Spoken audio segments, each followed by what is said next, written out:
Well, it's time now for a look at today's international newspapers with our press reviewer, Florence Vimino, who joins me now. Hello, Florence. Hi, Lorna. So that violent attack on the US consulate in Benghazi on Tuesday is still getting a lot of coverage across the world. Absolutely. We're going to start by looking at The Independent, that has exclusive information on what they say the inside story of the US envoy, so Chris Stevens' assassination. Now, according to The Independent, the killing of the US ambassador and 3 of his staff was likely the result of a serious security breach. Now, this is according to senior diplomatic sources that they've been in touch with. Now, according to these sources, the U.S. had credible information 48 hours before the attack on the consulate in Benghazi and the protests in front of the embassy in Cairo that the American missions may be targeted, but no warnings were given to diplomats to go on lockdown, according to this article. On top of that, The Independent says that sensitive information documents have gone missing from the consulate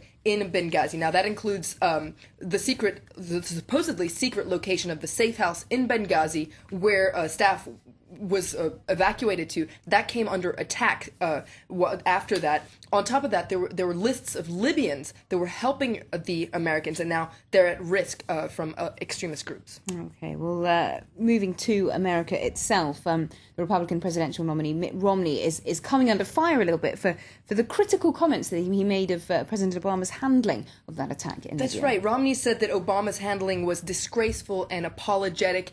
He's gotten a lot of criticism for politicizing the attacks and taking advantage of them to attack Obama. Now, there's several cartoons that mock Mitt Romney. We're going to start with one in The Independent, where you see Romney with an effigy of Obama ready to throw it in the flames of a fire that's been set on fire by anti-American protesters.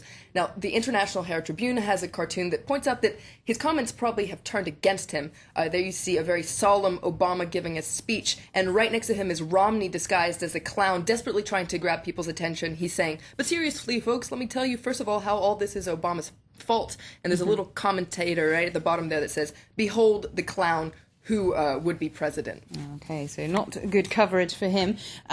Meanwhile, a lot of papers also focusing on the protests in Egypt against that controversial video, which is said to have been the spark for that attack in Libya as well, and what those protests in Egypt mean for America. That's right. There's a very interesting article in the New York Times that points out that though the protests in Egypt weren't nearly as violent, Egypt actually may be a bigger concern than Libya for the White House. It may be a bigger and longer term concern. And the article compares how the governments in Egypt and Libya reacted to the unrest. Now, Libya immediately issued an unequivocal statement of regret for the bloodshed, while in Egypt there was a somewhat slower response.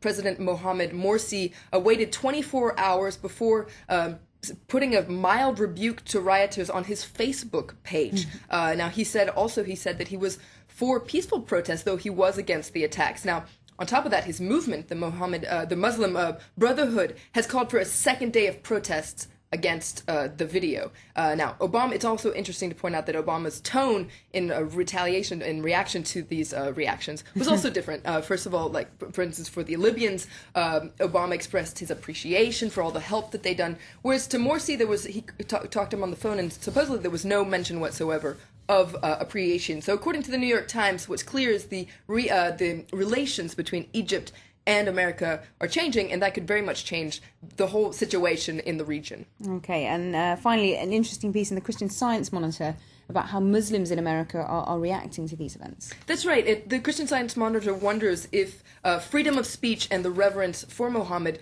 can exist, and it points out that the ongoing violence has laid bare this clash of 2 fundamentally different worldviews, and American Muslims are caught right in the middle. Now, the Christian Science Monitor interviews several of them, and they say that they overwhelmingly reject the violence and broadly support the freedom of speech, but they also feel angry and frustrated and very insulted by this video that went around. Now, they say that they fear that there could be some sort of retaliation against Muslims in America, and in any event, it would increase Islamophobia in America. Okay, well, thanks very much indeed, Florence, for that look at today's international newspaper.